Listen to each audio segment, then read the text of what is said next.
What's up, everybody? Welcome to another development update here from the BGNlab, where a team of students from across Ontario have come together to develop a game to help combat climate change for the Ontario Ministry of the Environment and Climate Change. I'm Stephen Riley, joined for the first time ever making his YouTube debut, Mr. Sun Lee. Sun, give me a fist bump. Yeet. Second time returning champion of the YouTube comment section, we have Allison Long Lewis. Thank you so much, Allison. This week was a big week on the project. It's our second last week of development. We are very close to finishing. Wow. Woo! Sweating in here? It's a little nervous. Are you nervous, son? Yes. The future of your career as a game designer, safe to say, relies on the success of this project? Most part of it, yes. Most part of it. Excellent. It will be like a big debut for like anyone on the project, maybe, I guess. This week we finished the narrative version of our game. We're developing two versions, in case you missed that.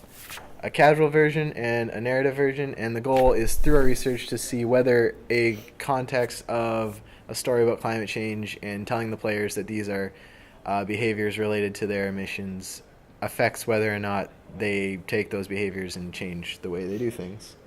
Which one do you think is going to work more effectively? I think narrative will work better. We got one for narrative. What do you think, son? That's what I believe. I placed my bet on the narrative version. Narrative Yes. version? Yes. Oh, wow. Pretty much. Only time will tell. Yes. Son, you worked on the cutscenes for the narrative version of our game. Yes. Why don't you talk about briefly what the story is, and what was it like developing a cutscene in Construct 2? Okay. The story is about like you are one of the many people who got contacted by Hannah. In the future. Yes. From the year of 2100, to try to make an impact on the past in order to save the future. Yeah. So the style of the cutscene is like some old RPG game, like a slideshow of text and image, courtesy to the art team with their awesome image and background music. And I have managed to finish all of them, and they are being put into the final versions. Pretty exciting. Some people even mentioned that it's look like a dating sim. A little like a dating sim. Yeah.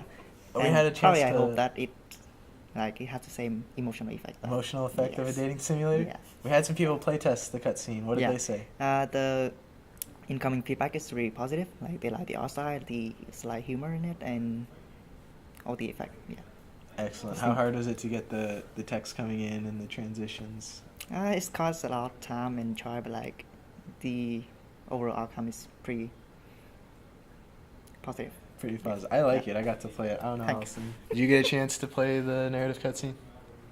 I did like a long time ago where there were still missing some pieces to it, but I really liked it. Like it looked good so far. I like it a lot. Our game's called 6 Degrees. Do you know why it's called 6 Degrees? Am I supposed to? Yeah. Because in 2100, if it goes up 6 degrees, everything's gonna be bad. The global average temperature increase of 6 degrees is the point of no return for planet Earth. Ultimate climate catastrophe. Mhm. Game over for planet Earth. Scary stuff. We're also waiting for ethics approval from Laurier before we can start doing certain parts of the research and or play testing. As soon as we get that approval, we will be jumping full force into that. Today we have a cohort of our designers over at the Brantford Public Library, where they're playtesting the casual version of our game, looking for bugs and feedback from the target audience of 18 to 34-year-olds who we are hoping to reach with and affect behaviors with this game. We will hear back from them and probably spend the majority of next week polishing and using that feedback to make the game as not awful as possible before we're done.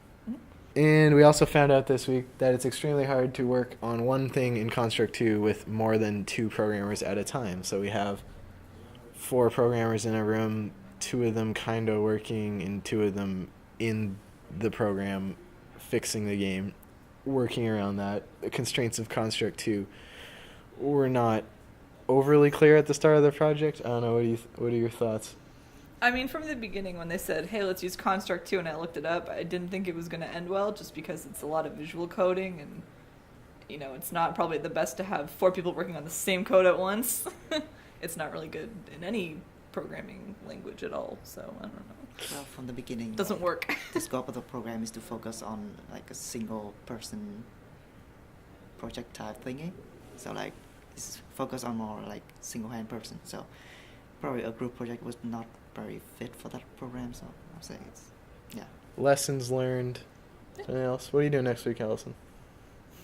I don't know. I guess just finishing touches. I know there's like, with the tutorials, there's a lot of things they want like highlighted and some things not. So I'm doing kind of like different black versus white maps. I just did one for parking game, so you can highlight what's really important. Yeah, it's kind of about it. What do you- Art's done. Art's done. Art's basically Forever. done. Art's over. Art's closed for the rest Yep. of the time. All right, what are you up to next week, son? I'm probably gonna assist the code team to mock up the narrative versions. Anything that they might need help, I'm probably gonna chime in. I love Do it. that. We also had a cookie party this week. Yeah, this What was the the best last, cookie? The last cookie club. It was so sad. What was the best cookie? The Oreo, what were they? Cinnamon bun. Cinnamon bun Oreos. So good. Wow. Wow. Did you try any of the cookies, son? Not really. Oh, There's still some if you want. that's some. disappointing. That's fine. And then Ivan brought in some like chocolate-covered wafer things. Not Ivan, wafers. They're out like, of all people, Ivan brought more cookies. I didn't see that coming. It was delicious. Also, you can find an article about our development on Laurier's website. We'll post a link to that into the description. Thank you so much for tuning in. This is our second last update from the development project here at the Brantford Game Lab. Be sure to follow at BGNlab on Twitter for updates and at ON Environment on Twitter for the ministry and all of their tips and tricks to reducing your emissions. I'm Steve Riley. Thank you so much for watching. We post these videos every Friday at 11 a.m. Until next week, and then it's over. Sad. Tears. Crying. Thank you so much for joining me, Allison. Thank you. Your art's looking lovely. Thank you so much for joining me, son. Thank you. Cutscenes are 10 out of 10. Thank you. Don't use plastic water bottles. And bike to work and turn off lights when you leave. Oh boy. Oh. Oh my god.